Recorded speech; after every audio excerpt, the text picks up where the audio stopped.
chop your oak tree.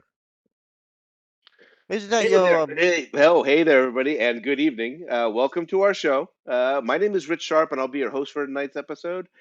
It's called Tournament Horse Racing. Here's what we've done. We've taken the horse racing calendar and we have broken it up into four separate little tournaments throughout the year.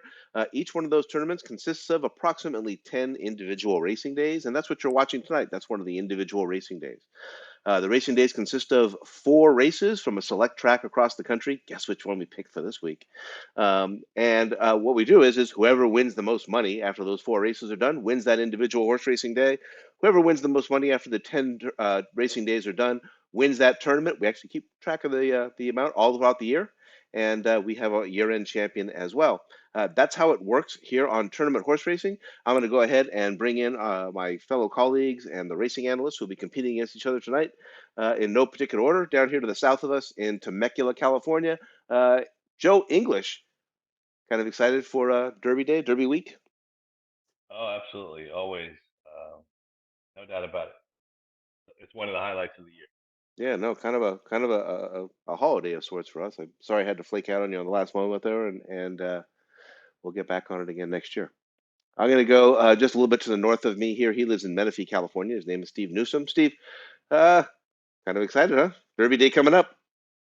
Absolutely. I haven't been this excited about a Derby Day ever, really. I've done more research, watched more horse races over the last few days than I ever have. Oh, nice. There you go. mm, Awesome.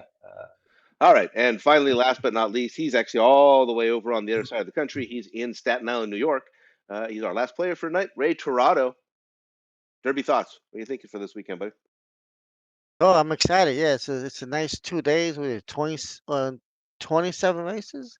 So it's a lot of opportunity to, see, because usually, not only the stake races, but they have other undercards and all the other good horses are there too. So it's like a big pageant. Yeah, no, the And I day wish we before. were there, but Yeah, yeah, the, for the the, two the card that days. the card that we're covering tonight would normally be about the best card that any track in the Hmm. country would normally have, and Absolutely, that's yes. that's the prelude. That's the preview. So. All right, nice. So that's how we do it here on Tournament Horse Racing. Those are your four players. I just want to send out a subtle reminder to everybody that Ray, Joe, Steve, myself, we're horse players. We all love the game of horse racing, and this is a passion play for all of us. We are not selling our picks. We are most certainly not endorsing that anyone bet our horses tonight and things like that. We do this for the love of the game. We hope you really love the game as well. And with that, I'm going to go ahead and start sharing my screen for you. I'll take you through what happened last week here on Tournament Horse Racing. And as I mentioned, there are 10 individual racing days. So we had one last week as well. And this one was over in up here in Northern California at Golden Gate Fields in San Francisco, California. As you say, not our best work. You might have heard us kind of talking about the Tapeta service and the all-weather surface. Ray was not with us. He kind of checked in with his text messages. As you see, I was able to eke out a victory, kind of the same way I did the week before. Just hit the winner in one race, actually. And that was enough to kind of nose out Steve, who had a productive second place finish there. But again, I'm not writing home to mom about that race. I will go over here and show you that the win goes to me over here for the Cal Derby, Cal Oaks, San Francisco Mile Day up there. There's our totals so far after two racing days, actually. So we've actually already had two racing days. I like to think that everybody's really just been, as Steve mentioned, saving up and waiting for Kentucky Derby Day. So I don't think those totals are going to play much into the factor right now. And with that, let's go ahead and take a look at where we are going to Louisville, Kentucky, home of the Twin Spires and Churchill Downs. And there you see the weather forecast. That's for Thursday, tomorrow. That actually looks like pretty good horse racing weather all day long. It looks like it's 46 with partly cloudy skies. Gives way to cloudy skies, but a very slight chance of rain there for the weekend. So that's where we're headed, is to Churchill Downs. And it is Kentucky Oaks Day on Friday, but they actually have a list of grade ones that go along with it. We're going to start off in a little $300,000 ungraded stakes race. This is race number 8. They are going 5.5 furlongs on the turf. It's the Unbridled Sydney Stakes. It's presented by Turfway Park Racing and Gaming. And the morning line favorite, I believe, is in post number 4, if I'm not mistaken. I apologize, my computer's a little bit slow right now. Oh, that's not 4. Excuse me, it's in 11. In post number 11, this is what happens when I work away from my main portal here. Caravel, and he's trained by Brad Cox and ridden by Tyler Gaffleone, and is 4-5 on the Churchill Downs morning line. We're going to start off with Mr. Corrado because he missed last week, so we didn't get any of his opinions, any thoughts. We've been Mhm. waiting for him and dying to hear from you, Ray. You're going first, and you're handing off to Steve, so you're going west. All right, yes. I know 2 weeks I have no money, so Yeah. I gotta get going here. Uh, yeah, Calvo's a good horse, yeah, but the odds for me is, not gonna do me any good. So, um, I went all the way to the rail in this sprint, tough sprint, hoping to get a little saving ground here to number one, Bay Storm, John Velasquez, Jonathan Thomas. This horse has some speed. I mean, he may be in the lead, he may not be in the lead, but I know Johnny's going to go with him, and hopefully could get a good position and stay in the race, save some ground. He's coming off a layoff, so he should be a little fresh here. Um, he had a good second in Churchill last year in optional allowance race, but she's been third, second, so she's been knocking on the door, and hopefully she'll crack the winner's circle off the layoff. Mhm. This is her debut this year, so well, I'm sorry, no, off the layoff from February. So based on for me, she's very, very. I mean, 12 out of 13 in the money, so I'm expecting her to at least be first or second. But the way I've been going, she might clunk into third, so for no money for us. But I'm hoping she'll be fresh and can have a good trip. So Steve. Yeah, so I couldn't get off the favorite in this one. I'm going with Caravel. Looked really good the last 3 races, and got Tyler Gaffleone, Brad Cox. They always they always do well together. Tyler Gaffleone is 19% on turf, and horses got 9 wins at the distance in 13 races, and also 10 wins in 17 races on turf. Put together, string together some nice workouts. I can see why this horse is a favorite, and I don't know if I do a pick 4, I'll probably single this race. Yeah, I had him the last time. That was when when you and I went to the San Diego Derby. Um, Yeah. I ended up going a little bit slightly off the reservation here, and let's see, I, I really did go off the reservation here.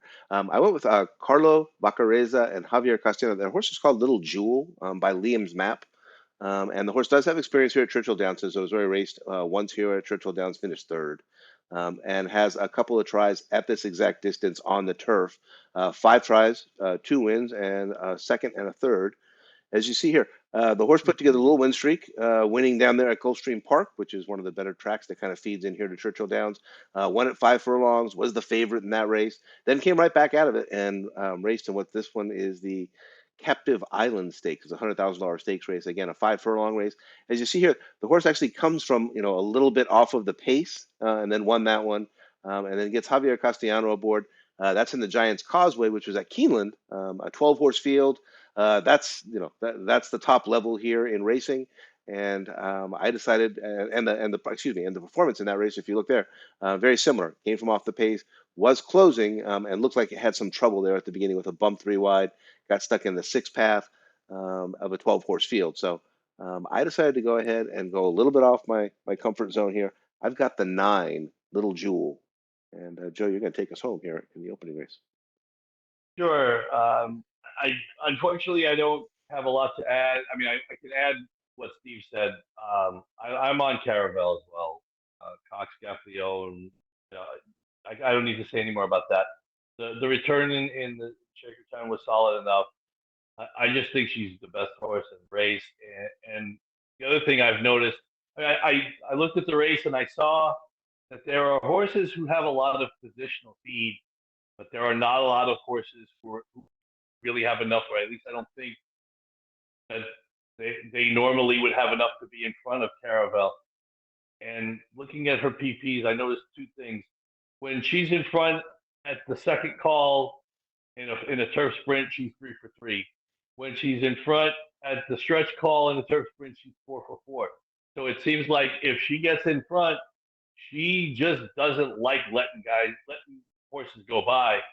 And again, because of the way the pace dynamics played out, I think the only way somebody gets in front of her, well, there's two ways. One, she breaks poorly, like she did in this race last year, or she take if somebody guns for the lead and they just decide they're going to go on a suicide mission and run the first quarter in 20-3. So I think she'll be in front, and I don't think anybody's going to go by her. And I think this is going to be the start of, well, I don't want to give too much away, but it's going to be a big day for somebody. So give me the favorite. As much as I hate taking 4 to 5, give me the favorite. And just so that everybody knows, this Big Four sequence starts at noon on the Pacific, on the West Coast, 3 o'clock on the East Coast tomorrow, Friday.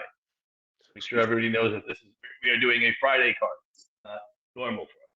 I apologize for that. So yeah, Joe's got that one. So noon for us out here on the West Coast, and 3 o'clock on the East Coast. All right, let's go ahead and fill those in for everybody. And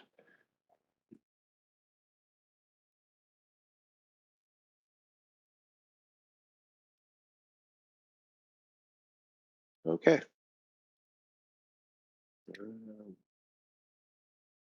We are sorry for all the scrolling here, folks. We are going to go move on to race number 9 here at Churchill Downs. And in this one, they're going 1 mile and a 16th on the main track. It's the La Troyenne Stakes presented by Twin Spires. It's a grade 1. Purse is $750,000. It's for fillies and mares, 4-year-olds and upward. And your morning line favorite is in post number 4. And that is Secret Oath, trained by Wayne Lucas and Tyler Gaffleone. 3-1 on the Churchill Downs morning line, and she's a regular performer here on tournament horse racing. Steve, you're up first. All right. So I'm not going on the favorite on this one. So don't worry about that. I'm going with the 6, Class C edition. At 8-1, we got Irad Ortiz and Todd Fletcher. They hook up to 33% here recently. 46 races. Horses by Classic Empire. Just want to know at the distance. Irad's ridden this horse quite a bit, including the last 2 races where he's come from. Basically took the lead and held it. And then a couple of years ago, looks like in 2021, he was coming more off the out of the back and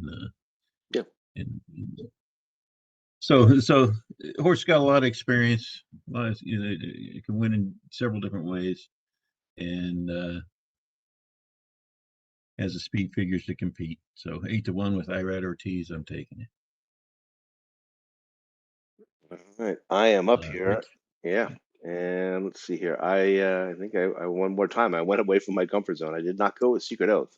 I went back and looked at our forms. I think Secret Oath has showed up on this show like 5 or 6 times now over the last 2 years. And she knows us. But I went with A Mori from trained by Brad Cox, ridden by Florin Giroux. The owner's Hunter Valley Farms there.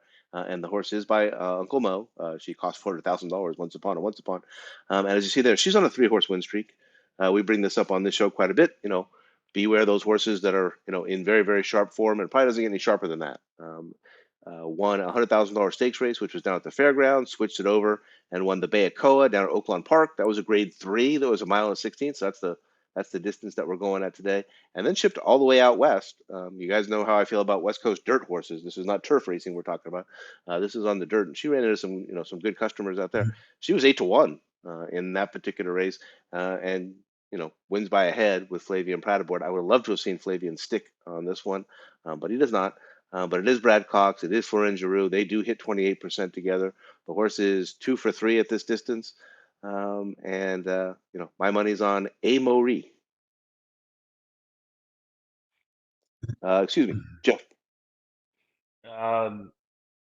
Same, Rich. I think there's a lot of pace.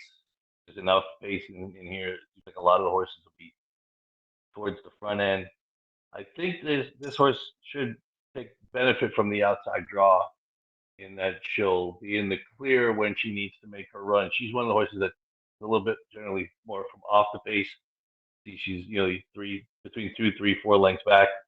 So she won't be in the scrum, but she'll be on the outside and she'll try to loop around the field whenever she wants to. She's undefeated for Brad Cox. And if Rich, if you could scroll up just a little bit, so that you could go the other way. Yep.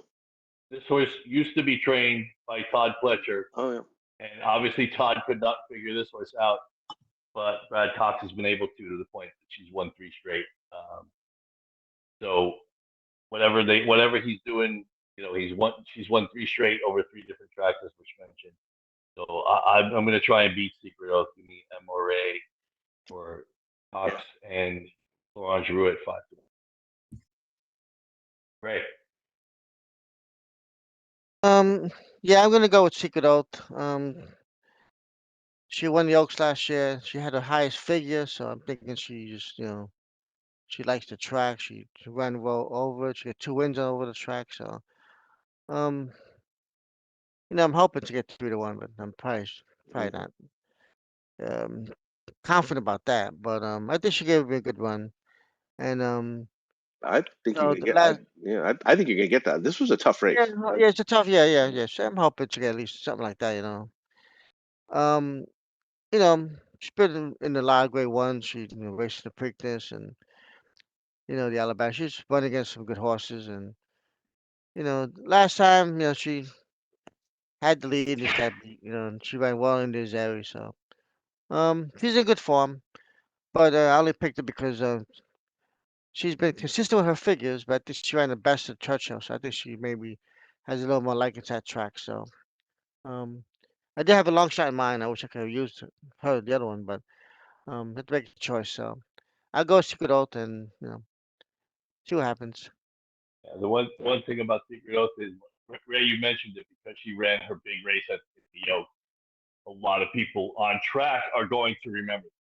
Whether fools are coming from pretty much everywhere, Yeah. that may not matter. But if it was the old days where it was just like, oh, you just betting that Churchill down, you'd Hmm. probably get a lot lower price. I'm actually surprised that the morning line is 3 to 1. I would have thought she would have been lower, Yeah. especially after running races she did against Clariera. Okay, we are ready. This is race number 10. They're going a mile and a 16th on the turf. It is the Edgewood Stakes presented by Forked Bank. Grade 2, purse is $500,000 for filly 3-year-olds. And your morning line favorite is in post number 3, Cairo Concert, trained by Todd Fletcher and ridden by Tyler Gaffleone. And I'm going to get to go first. And that sponsor had me worried. It was. Let's see. I am not on the favorite once again. I really do like Cairo Concert. That's a great horse. But I went back to my safe space, I guess. Chad Brown and Jose Ortiz are outside on the 11 horse.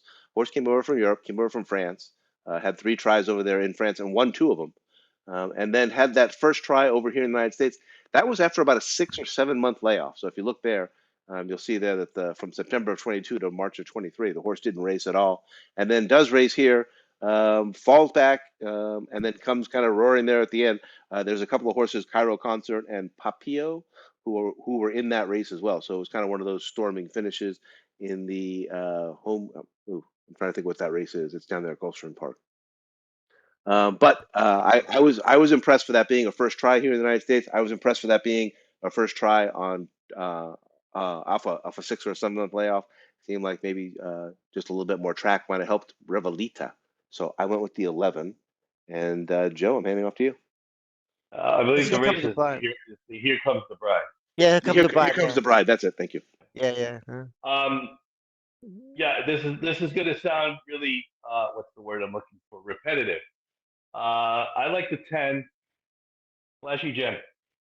10-1 for that man again, and Luis Saez this time. I think just looking at the race, there is nothing that's going to be on the front end that's going to challenge Flashy Gem. If she wants to be in front, she's going to be in front, and she might get away with a 25-second quarter.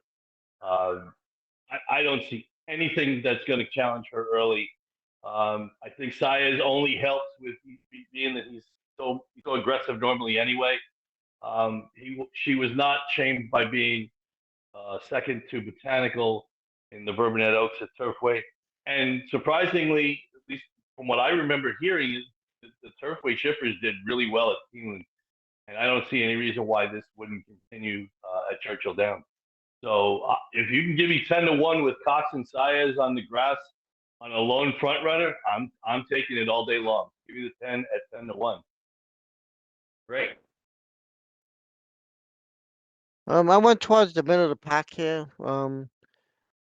The short turn, the first turn is a short run, so I tried to stay in the middle, and I went with number 6, Mission of Joy, I had it. Rosario, Grand Motion.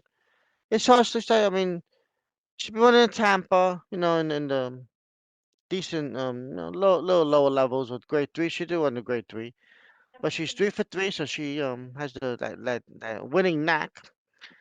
What I don't like is that her races have been spaced apart. That of a layoff line, 3 of them. So maybe she needs time after races to recoup. But her figures are getting more better, and you know I think she liked the distance, same distance here. So being a grade 3 winner, and she did improve, and she might be close to her pace, like Joe said. I think that horse will be on the lead. So my Humper Rosario is a strong finisher. He's a strong finisher, and she's 3 for 4, so I can't really say much. And she's doing well, and this is definitely a step up in class for her, going to Churchill Downs, and but she's in good form, and Motion likes to show up in these bigger days anyway. So, but I'll go with Mission of Joy with Rosario. Steve. All right, I'm gonna go inside there. I'm gonna go with the 2, Liguria. I can't say it. Yeah, Liguria, huh? Liguria. Yeah, there you go, Liguria. Got Flavian Pratt on board, trained by Chad Brown. Horses by Warfront. Ran the distance before, won to know at the distance, and has got all 3 races on turf, and won her last 2. The interesting thing for me on this horse is she hasn't run as a 3-year-old yet, so you could see a nice jump in her speed figure, which it's fairly competitive now, and we see a nice jump. She can come out with a nice win here. So I'm going to go with Liguria, the 2.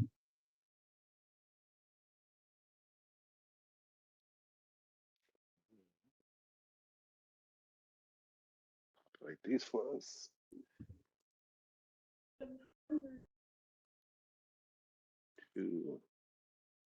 And we're going to go ahead and move on to the finale. The reason that everybody's so excited for tomorrow is the Kentucky Oaks. And that is going to be race number 11. They're going 1 1/8 on the main track.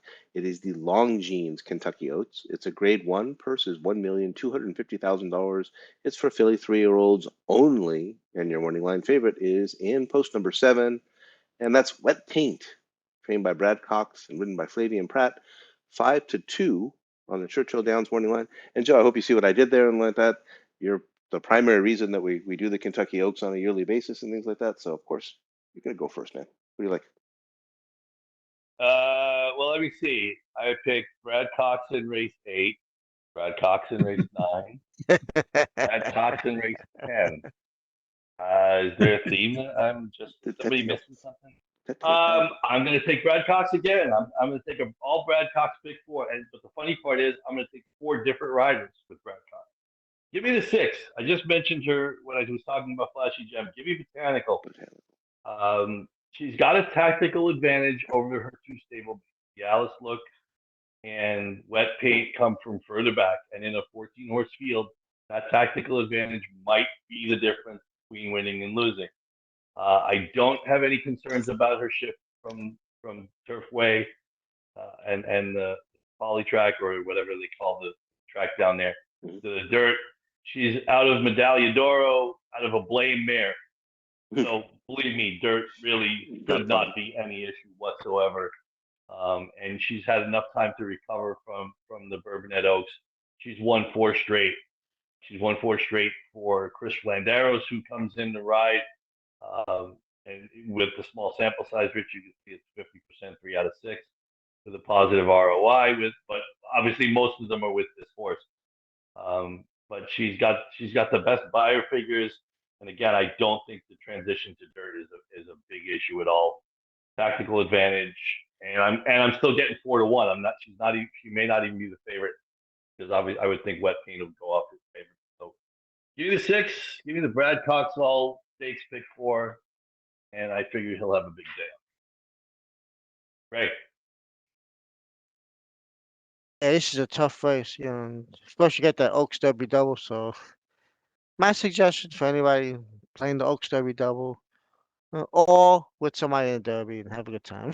Did you wait till the next day to have your horse? That's a pretty tall ask. That's 14 deep, dude. Yeah. All right, Nobody's $20. scratched from the Oaks yet. That's $28 bucks. Okay. Minimum. Yep. I know. I was kind of in a bind with 2 horses I wanted to bet, but I gotta make a decision, right? So I'm gonna go with Wonder Wheel, number 5. Yeah, she ran well last year, and my only concern a little bit is that how she has developed into her 3-year-old. She did finish second, and the Ashton, I have to, throw that race, just put a pass to it. She had a tough trip, and I'm hoping uh, why I picked her over, I did like Gammon Girl too, but um, Wonder Wheel, I mean, the workouts have really come alive again, so I'm thinking maybe something went astray last time, but she's been working out very well at Churchill.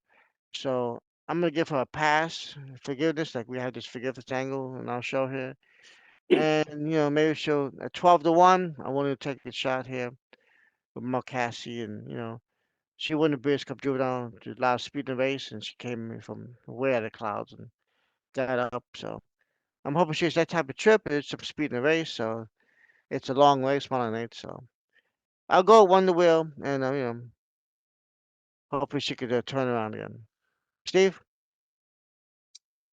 Yeah, so I watched probably almost every race of most of these horses Oh on wow, here we YouTube. go. Mm. And there's a few of them I like, but I can't get off of Wet Paint. It's just she's got an extra gear that the rest of these horses don't seem to have right at the end. And I think she's going to like the extra, a little bit of extra distance. And it's, Flavian Pratt and Brad Cox again. So,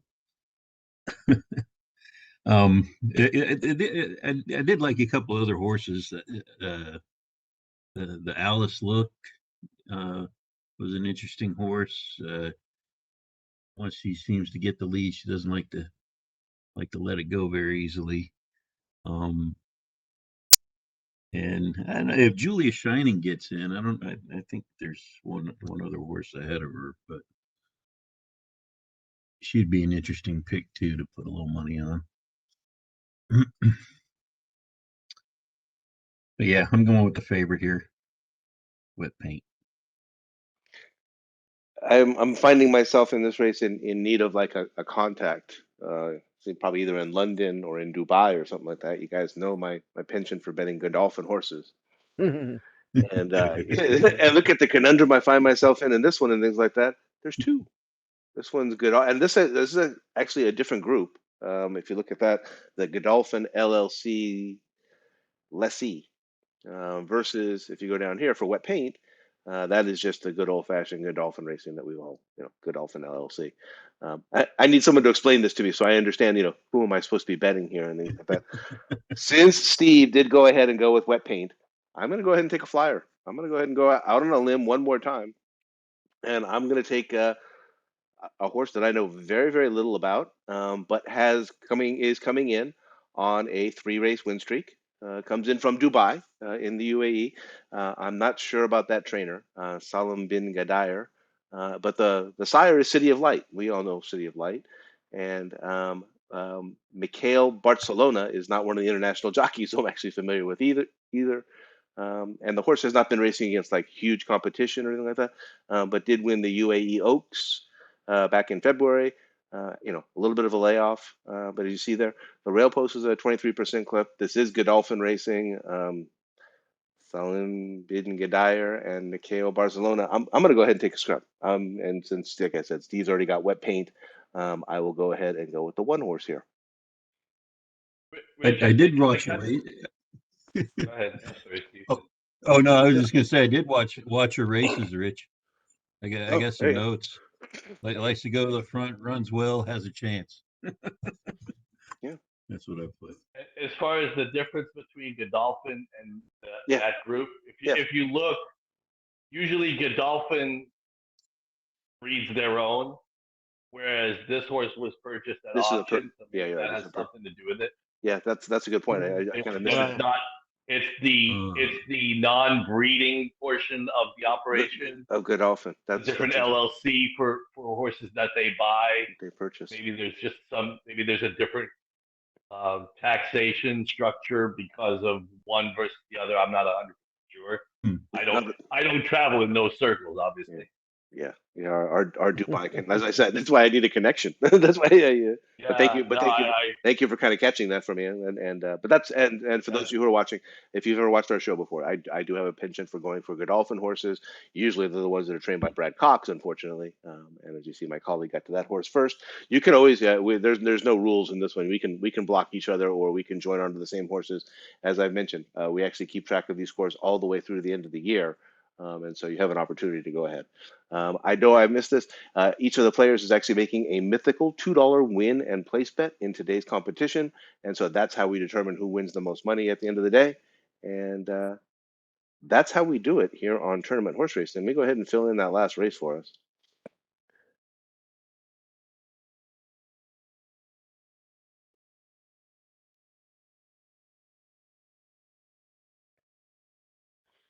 Everything look good, guys? Have I got your numbers correct? Mm-hmm. 10, 11, 1. Yep. All right.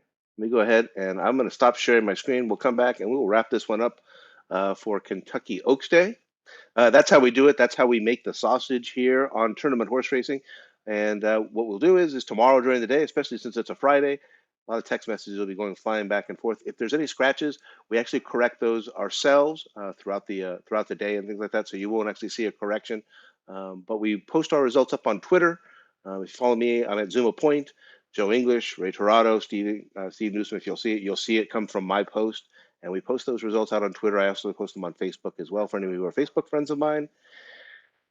The form that you saw us using tonight is presented or supplied to us by Brisnet Racing. So those are called the Brisnet forms. For those of you who are interested in using those forms, they are available for free. If you are a member of twinspires.com, those come and you can get those for races that you bet in. So as long as you bet at that track, you will get those forms for free. Otherwise, you can go out to the brisnet.com website and you can download those forms for yourself. I'm not exactly sure what the cost is for an individual racing day. It's not very much to go ahead and get that information. $3. Joe's like $3, so not very much at all to get the racing information that's available there from Brisnet. Well, and Rich, to be transparent, $3 for the ultimate forms. They have cheaper versions. They also have versions that go with some other softwares that cost a little more money. There are different options that you can find at brisnet.com. But the one that Or you at saw, sportsbuyers.com. but The the one one you we saw, use is $3. Mm-hmm. guys. And again, you can get a monthly plan or a quarterly plan and things like that if you're so inclined. Any thoughts on Kentucky Oaks Day? We will be back in 24 hours. Just for anybody who's interested, we're coming back tomorrow night. We'll be on at 9 o'clock Pacific time. I will try and get that video up posted as quickly as possible for everybody because we're doing the Kentucky Derby as well. But anybody got any thoughts for the Oaks? First post tomorrow in 7:30. Louisville is 7:30 morning Yeah. on the West Coast. 10:30. Damn, that's Your early. long day. A long day. Budget, Yeah. budget your It's the money. You second don't want to longest- run out. The second longest day of the year. The only day longer is the day after. Yeah. No, Budget your money. You don't want to run out money before the Oaks or whatever, the Derby, whatever. So Joe and I went Yeah, to Santa Anita. We went to Santa Anita one day, one of the years to get there for race one, and like that we left from here at like 5 o'clock in the morning to get to Santa oh Anita. wow. Oh yeah, yeah. It was a struggle. Yeah. Well, I mean, the advantage was that we got to sit wherever we wanted. Yeah, yeah. Really, there were very few people at the track at 7:30 in the morning. Okay, ladies and gentlemen, that's how we do it. We very excited for Kentucky Oaks Day. Really, really excited for Kentucky Derby Day. As you can tell, everybody's checking out the forums, watching the videos. It should be a lot of fun. For Ray Torado, for Joe English, and for Steve Newsom, my name is Rich Sharp. Our show is called Tournament Horse Racing. Good luck, everybody. See you tomorrow night. Bye. All right. Good night. Good luck. Ready.